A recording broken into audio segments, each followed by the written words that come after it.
Halo semuanya, selamat datang di channel Asal Jeplak.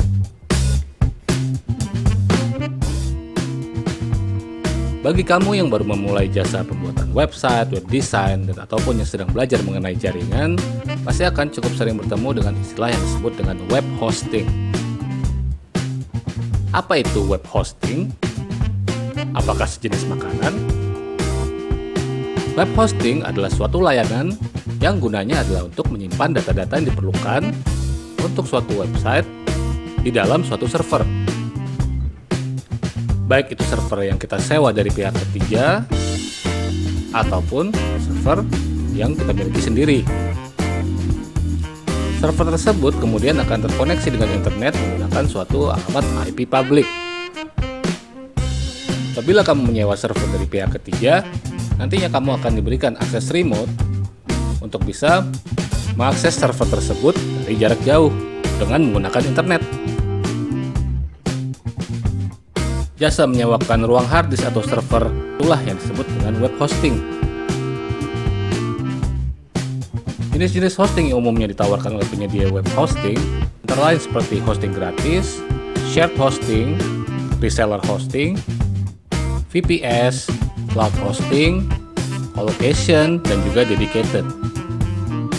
Untuk hosting gratis biasanya kamu temukan pada website pembuatan blog seperti Blogspot ataupun wordpress.com. Sementara yang umum kamu temukan pada penyedia web hosting adalah layanan shared hosting, di mana gambaran sederhananya adalah kamu menyewa suatu folder di dalam suatu komputer server milik penyedia web hosting. Folder tersebut nantinya bisa kamu gunakan untuk menyimpan file-file yang diperlukan untuk website atau sekedar file-file pribadi kamu.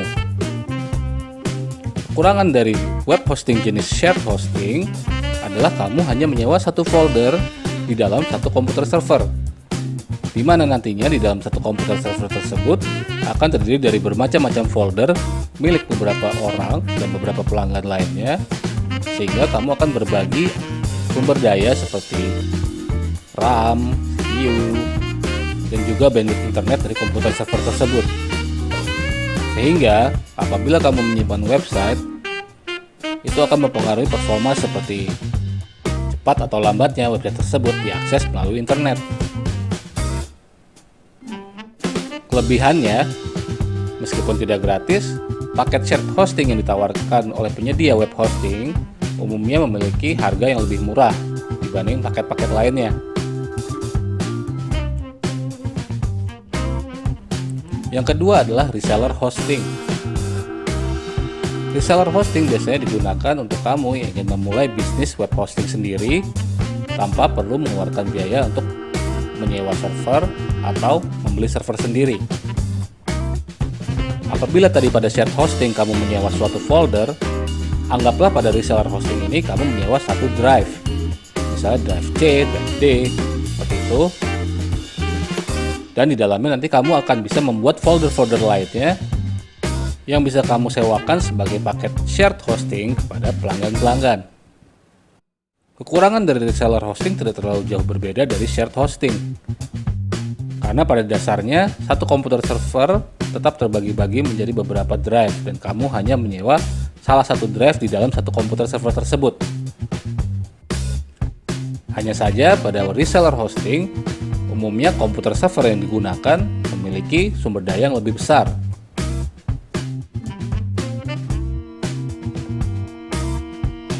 Yang ketiga adalah VPS hosting. VPS sendiri merupakan singkatan dari Virtual Private Server. Agak serupa dengan reseller hosting, tetapi yang membedakan VPS dengan reseller adalah pada VPS hosting kamu akan diberikan akses ke suatu server virtual.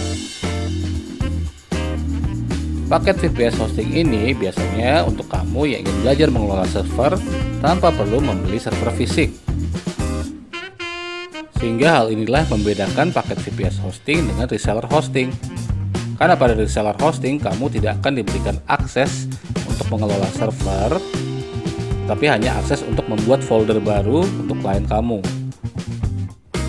VPS hosting ini biasanya juga tetap menggunakan satu komputer server milik penyedia web hosting yang nanti akan disewakan ke beberapa pelanggan. Lalu apa bedanya antara shared hosting, reseller dengan VPS?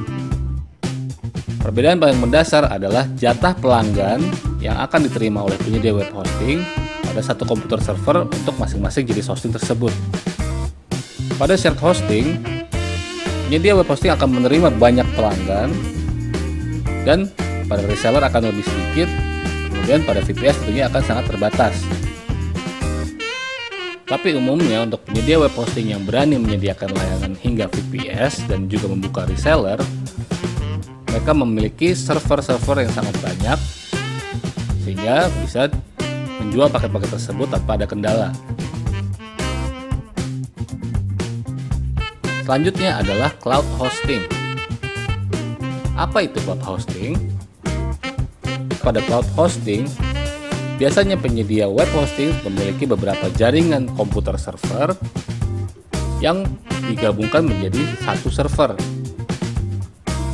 Sehingga spek dan sumber daya dari cloud server tersebut akan lebih tinggi dibandingkan komputer server yang digunakan untuk VPS, reseller, dan shared hosting.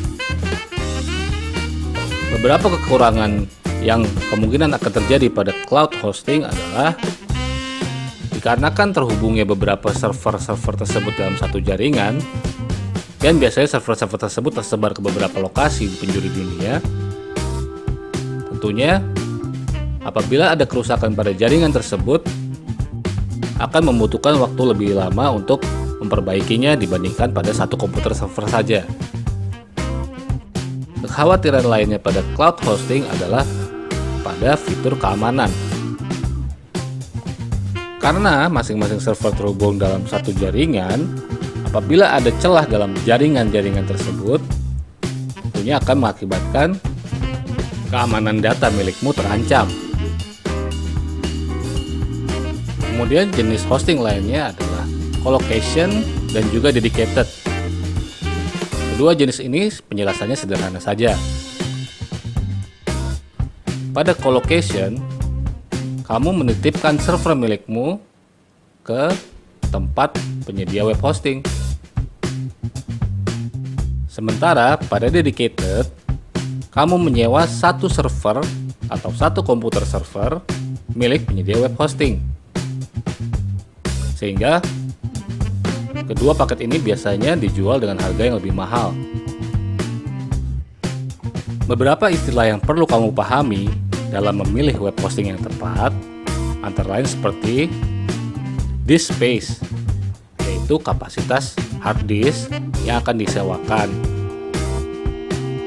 Sehingga semakin kecil disk space yang kamu sewa, tentunya harganya akan lebih murah. Istilah lainnya adalah bandwidth. Bandwidth merupakan jatah atau kuota besarnya transfer data yang bisa kamu gunakan yang diizinkan oleh penyedia web hosting dalam satu bulan. Lalu tentunya kamu juga sering melihat penyedia web hosting yang menawarkan layanan unlimited. Sebenarnya apakah unlimited itu? Apakah benar-benar unlimited seperti yang ditawarkan? Pada paket-paket unlimited, biasanya kamu bebas menggunakan kapasitas hosting yang disediakan oleh penyedia web hosting dengan catatan ini relatif berbanding dengan kapasitas total yang dimiliki oleh penyedia web hosting tersebut. Dan ini tentunya akan, istilah kasarnya adalah rebutan dengan pelanggan lainnya. Misalnya kapasitas total dari penyedia web hosting adalah 1 GB pada komputer server. Apabila klien A menggunakan sampai 700 MB, klien lainnya tentunya maksimal hanya bisa menggunakan 300 MB. Jadi sebaiknya perlu lebih berhati-hati dalam memilih paket web hosting yang unlimited. Pastikan penyedia web hosting tersebut sudah memiliki kredibilitas yang baik. Karena biasanya penyedia web hosting yang memiliki kredibilitas baik atau memiliki nama besar di dunia hosting, mereka memiliki server-server yang sangat banyak. Dan juga paket unlimited ini biasanya dijual dengan harga lebih murah. Karena penyedia web hosting tidak perlu membatasi kuota harddisk yang digunakan oleh satu orang pelanggan. Sehingga ini bisa jadi solusi yang tepat apabila kamu baru ingin belajar tentang web hosting. Nah, demikianlah tadi penjelasan singkat mengenai apa itu web hosting, jenis-jenis paket yang ditawarkan, serta beberapa istilah yang umum digunakan oleh penyedia web hosting. Semoga video ini dapat membantu kamu lebih memahami tentang web hosting tersebut. Apabila kamu menyukai video-video yang ada di channel Asal Jeplak, jangan lupa like dan subscribe. Thank you for watching.